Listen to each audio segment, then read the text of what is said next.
I don't think it's just about taking your brand and pushing it out there. There's over 40 different tactics you could use to promote your brand. LinkedIn, Facebook, advertising, webinars, podcasts. There's a whole variety. What's up, branding experts? Arek here at Ebaqdesign. And my guest today is Karen Leland. And Karen is the president of Sterling Marketing Group, which is a branding and marketing strategy and implementation firm. So she helps CEOs, executives, and entrepreneurs to build stronger brands, personal, team, and business brands, and how to become thought leaders in their fields. So her clients have included LinkedIn, Twitter, American Express, and Roshi, and many more. So she has been interviewed by Fast Company, The Atlantic, MSNBC, and Fortune.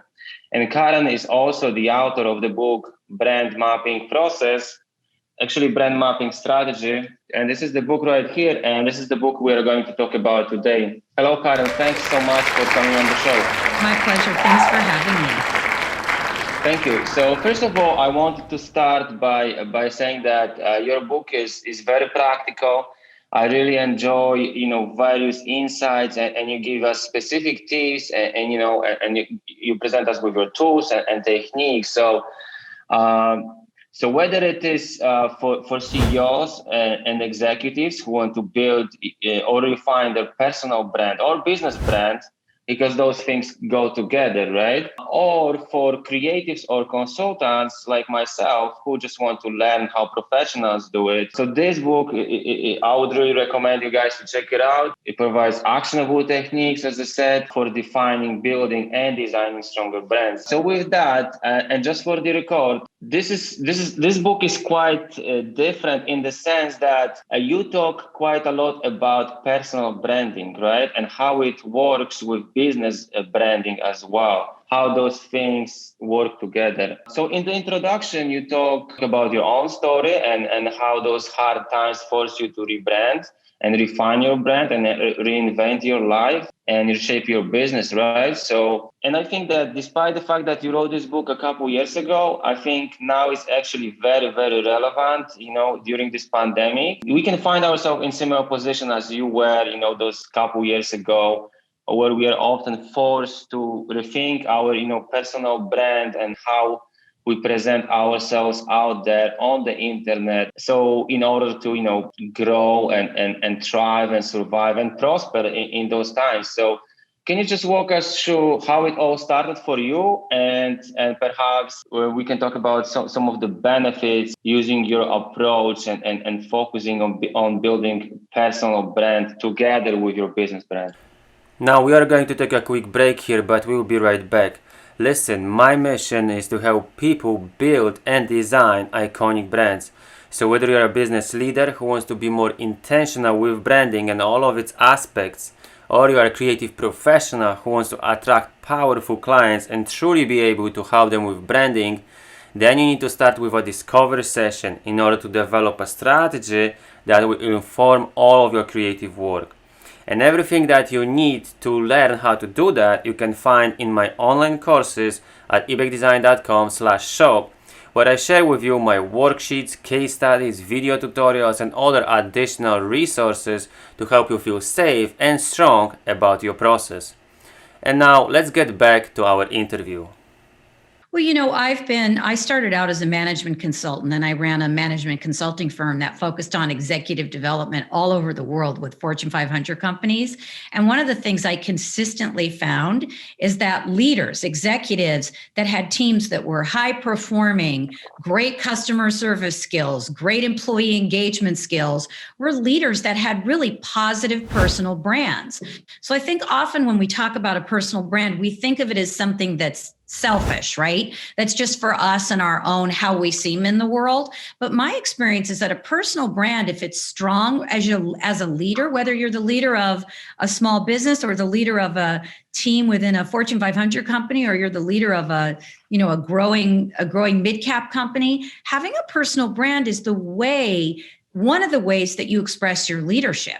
And so I think that for me, I also realized that the experiences people have in their life shape their personal brands. to a certain degree. And so you can use those personal experiences to shape your life in a way, or to shape your personal brand in a way that's either positive or negative, hopefully positive. Right. So can you just outline for our listeners? I just wanted to give our listeners some idea of what they can expect from your book. Can we talk about outline maybe some of the benefits of building a strong personal brand together with your business brand? For example, some of my key takeaways from the book, expanding your current. You can expand your current outreach and contribution. You can contribute to a bigger audience. You can navigate all those things like, branding, PR, marketing, and get above the crowd by positioning yourself well in the marketplace. And you can be seen as an industry leader. So people seek you out, right? And the fourth thing is to maximize online reputation. So you're becoming ubiquitous, and so people can find you, so clients can find you and people who want to work with you. Is that correct? Yeah, that's oversimplifying it a little bit, but yes, I mean, those are some of the bottom lines. Everyone who calls me says, I want to be a thought leader. And my not so joking response is, okay, but first you have to have some thoughts. So I don't think it's just about taking your brand and pushing it out there. There's over 40 different tactics you could use to promote your brand. LinkedIn, Facebook, advertising, webinars, podcasts, there's a whole variety, but it's not so much the tactics you're using at first, it's what are you actually putting out there? So all of the things you said are outcomes, but they're only outcomes if you're offering consistent, high quality information or consistent, high quality service. And so the starting place for everyone is really defining what is it that you're contributing, and then what's the best path to contribute it. Now, if you do that long enough over enough time, then of course you can create a personal brand where you're considered an expert in your field, where it can be a funnel for new customer business, where you can be a go-to person for media. But all of that's the end result of this whole process. And I think far too often people focus on the end result rather than the process. Right. So let's talk about the process then. So I wanted to make this podcast actionable for our listeners, and your book is very actionable. And you present us with your proprietary 7-step brand mapping process, right? And this is what I wanted to talk about each of those 7 steps. So starting with anchor statement. Some people may call it elevator pitch. You call it anchor statement. Yeah. So what it is it's really this idea that you have to be able to say what you do in a very precise, concise, understandable way. It's amazing how many people I'll ask, what do you do? And they don't have a good answer for that. They're all over the place, right? Mm-hmm. And one of the things I found is that if you can't answer that question, and again, I call it the anchor statement because it anchors the brand, but a lot of people call it an elevator pitch. If you can't answer that quickly and easily and in a pattern that people can understand, they'll keep nodding their heads, but they're really not listening. They stop listening. So part of defining your brand is you have to be able to say what it is that you do, what you bring to the table very quickly, very easily. That's the anchor statement. The other thing you have to be able to talk about is what's unique about you. I call that your unique branding proposition. Mm-hmm. Not what makes you better than other people or worse than other people. It's not a comparative. But what is it about you that's unique? And what's unique might be something that comes from your background. It might be something that you created, a process or something that you created. It might be a particular education you have. It might be a particular life experience that you have. I have a client who became a finance director in a startup company, a very successful startup company. And before that, she'd been a chiropractor. And she used to not like to tell people she'd been a chiropractor. And I'd say, why? And she'd go, because it seems weird that I was a chiropractor. And then I went back to school and I got, a finance degree. And now I'm a finance manager. And I said, I don't think it sounds weird at all. I think it's interesting. I think it's part of your unique branding proposition, because as a chiropractor, you really had to learn how the system of a body works and how to optimize it. And as a finance director, all you're doing is learning how the system of finance works and optimizing that. And when we made that connection for her, she was able to see how that really was her unique branding proposition. Mm-hmm. So I think there's your unique branding proposition, right? That's a great story. And I think this story, and I think you described this story actually in your book. So I remember that. I can recall that. Yeah, go ahead. Yeah, and I think the other thing is you have to be clear on what I call your brand tone and temperament, which is what's the feel of your brand, right? Almost what's the style of your brand, because so many people do things, for example, like build a website and then they say, I don't know, that website doesn't really feel like me. And I say, well, why did you pick those colors or those fonts or that template? And they'll say, well, the web designer said it was a popular one this year. And my point is, okay, it might be popular, but that doesn't mean it's consistent with your brand tone, with your feel of your brand. So I think there's thinking through the feel of your brand. I think there's also what I call the brand energy, which is what I call that is the brand energy is the weather you bring with you. What's really fundamentally the thing that you're contributing? Now, for some people, it's their ability to connect other people. For some people, what's at the heart of their brand is that they're great mentors. For other people, what's at the heart of their brand is they're great advocates, right? For some people, what's at the heart of their brand is their ability to make things and create things. And so really understanding that is important because that drives the kind of language that you use and how you describe what you do. And the crazy thing is I'm saying these things really quickly and they sound really obvious, but it takes me at least an entire 8 hours to work with a client to really flesh those things out. It's not like I just have a quick conversation. It's about 8 hours worth of work to flesh those things out for a client.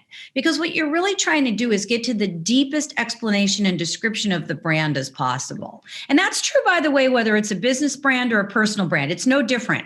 I do that same process whether I'm doing a CEO brand, a personal brand, an executive brand, a business brand, a team brand, irrelevant. Those things have to be answered. You even say that in your book there is no difference when it comes to brand building, whether you are like a Coca-Cola, right?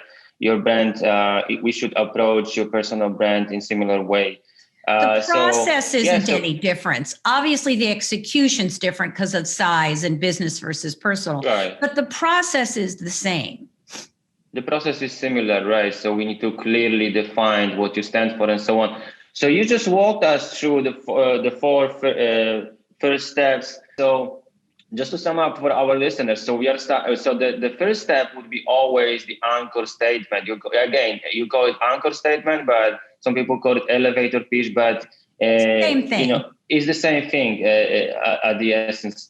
So, I just wanted to, for the record, I just wanted to say that, as you say in your book, quote, there are as many branding processes out there as there are branding consultants. True. And this is true. So obviously your process is unique to you and it comes from your own experience working with CEOs and executives and brands and trying, different techniques and tools and learning from your experience, right? So just wanted to make it clear for our listeners. So you always start with the anchor statement as the first step.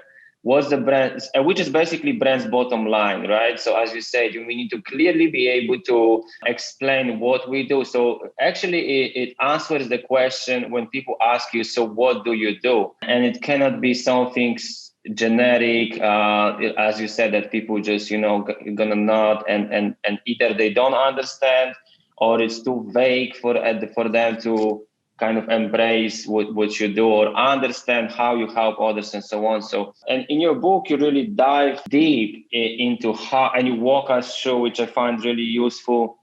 You give us specific, tips and directions on how to actually nail it down. So not going to go into details, I just wanted to give you guys an overview. And I think what's quite interesting here as the last thing I wanted to mention is that you use this framework, doing, having, being, right? Can you explain to our listeners what does it mean? Yeah, I think what happens is most people, when you ask about their brand or they tend to define their brand by what they do.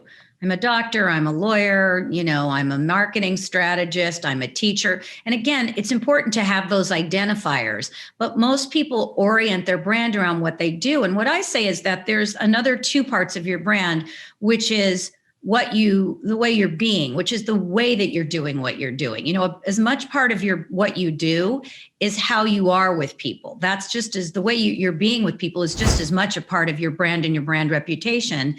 And then that last part is when I say what you have, it's really the results that you have as a result of your brand, the results you produce for other people. And so I think people who have really rich brands don't just define their brands by what they do, they define their brands by the way in which they do it, how they're being, and then the results that they actually have produced for other people. I think people that have really rich, deep brands know that their personal and their business, by the way, brands are a function of all three of those things combined.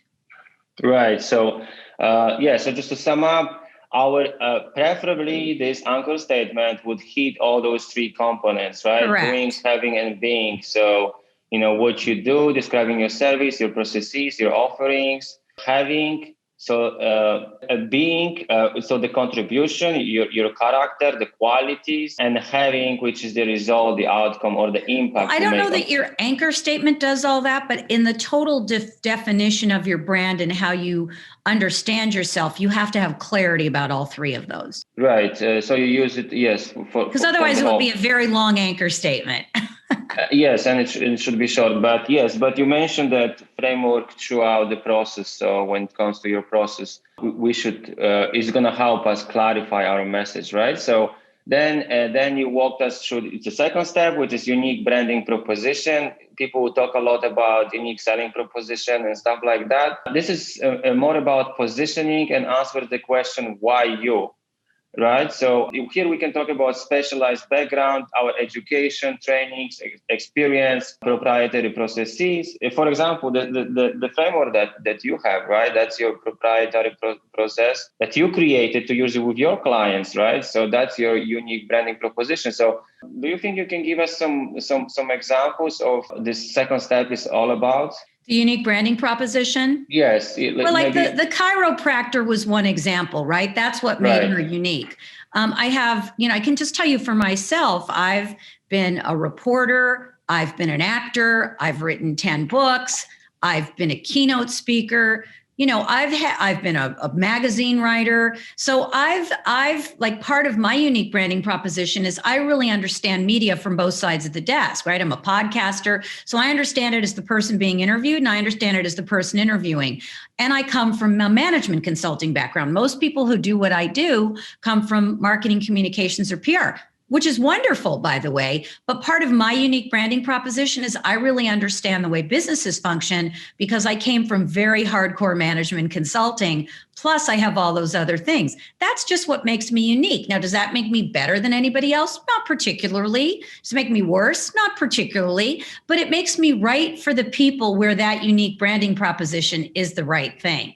So I think it's figuring out what is it about you that you bring to the table. I have another client. He's a CEO of a hospital, and he's an interesting guy because he's a CEO of a hospital, but part of his unique branding proposition is that when he first started working, he realized he had to find a way to align everyone in the hospital, and he created a particular process that's proprietary to him that he puts into any hospital he goes into to get everyone aligned. That's part of his unique branding proposition he brings to a job when he gets hired. So it's different for everyone, but it's figuring out what is your secret sauce in a way. That's really what that refers to. Right. So that will be the second step. Now, the third step, you talk about brand tone and temperament, which is actually brand personality, right? Character or mood. So here, as you already mentioned, is the visual elements, the color palette that we use, whether it is logo. Well, it isn't all about the visual elements. There's visual elements and non-visual elements. I'm saying you have to understand what your brand personality is before you translate it into visual elements. Because if you translate it into if you create the visual elements first, it's not necessarily aligned with your brand personality. It's not the right way to go. Yeah. So first you need to define what is your brand personality. And I remember you give us some tools, on how to evaluate or how to define our brand personality. And then that would inform our strategic choices when it comes to color, typography, photography, web design, and things like that, those visual elements, right? Yes, so that absolutely brand tone and temperament, this third step would inform our choices when it comes to visuals. So then the step number 4 is about brand energy. And I think that's quite interesting as well, because you present us with 12 core archetypes I'm just going to run quickly through them just to give our listeners an idea of what's in the book. So you mentioned those 12 core archetypes, which are advocate, maker, connector, motivator, synthesizer, fixer, implementer, visionary, interpreter, storyteller, facilitator, and mentor. This is quite different than those 12 brand archetypes that comes from, that are so popular, like from Carl Jung teaching, right? These have nothing to do with Carl Jung. It's a completely different distinction.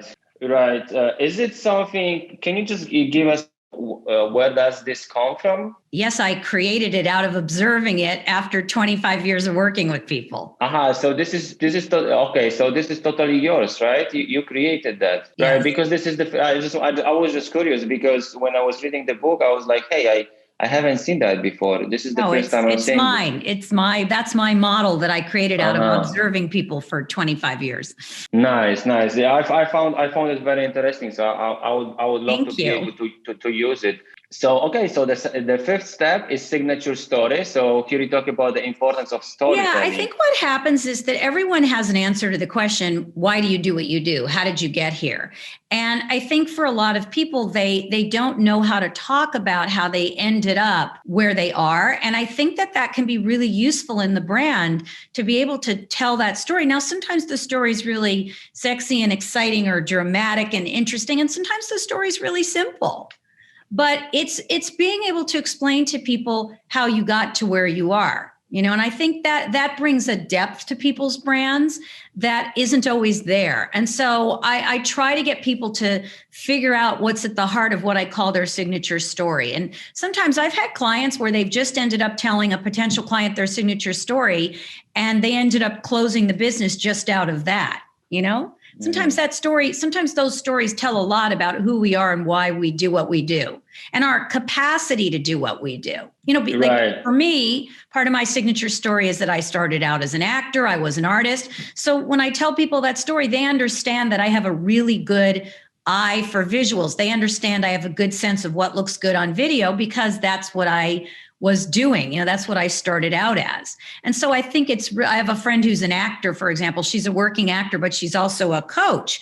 And people understand when she tells the story about how she got to be a coach, that all that acting background makes her really useful as a coach for certain kinds of things. And if you guys feel that this is something quite difficult to comprehend, I'll just encourage you to check out the book because Karen gives us, for example, for this step, she presents us with 5 core signature story types.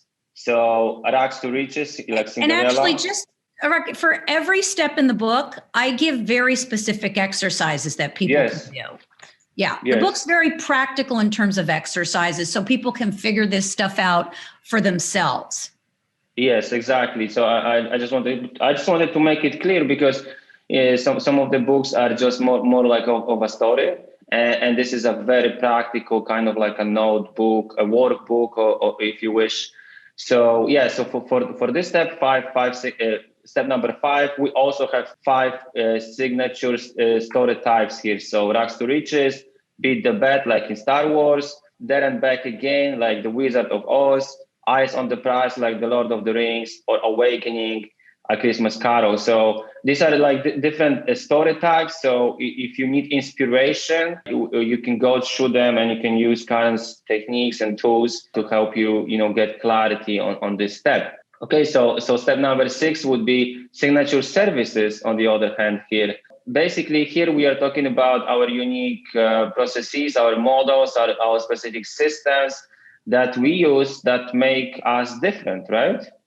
Well, yeah. And signature services are really, what is the thing that you're known for, right? What is the thing that you bring to the party in terms of what you can do? So if you're an executive, your signature, like I had one executive in a Fortune 500 company, and her signature service was she could get any group of people to get together and get aligned and figure out a solution to a problem and all get on the same page.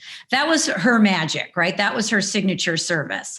Other people's signature services are like my client who's the CEO. His signature service is the process that he created, other people's signature services, or our product that they created. So it's figuring out it's really your offers. It's really the answer to the question, what are you offering? What are you bringing to the table? And I think it's important to understand all these things interrelate, right? They all interact with each other. They're not separate. They all go together that's why I call it a brand map. They all go together to form this bigger picture of the personal or the business or the team brand. So and then the last step would be brand enhancers or reducers. So which is basically about examining where we are as of now, where our brand stands today. You give us these exercises that we can walk through and score our brand and see where we are as of now. And then we can make a plan on how to get to the next level. So here, for example, you use the modified SWOT analysis, which is strengths, weaknesses, opportunities, and threats. Can you just give us, can you speak to that a bit? Yeah, I think what's really important for every brand, again, whether it's personal or business or team, is you really have to have an honest assessment of where your brand is. And, the SWOT is one example I give in the book. You have to step back and say, what actually are the strengths of my brand? What do I already have that makes my brand strong? And then how can I leverage that? How can I increase that? Where are the weaknesses of my brand? Where am I not doing such a great job, right? Where am I, particularly in relationship to what I know the market wants and needs? And then how can I overcome those weaknesses? How can I change them? Where are the opportunities in my brand? Where is the white space? Where are the biggest places where my brand could be getting out there more and making a bigger difference? And how do I create a strategy for that? And then what are the threats to my brand? And threats are often other brands that are doing in a similar business that are doing a much better job than you. So it's like looking at the competitors and saying, what are they doing that I can borrow from? What are they doing that they're doing a great job of that maybe I'm not doing such a good job of?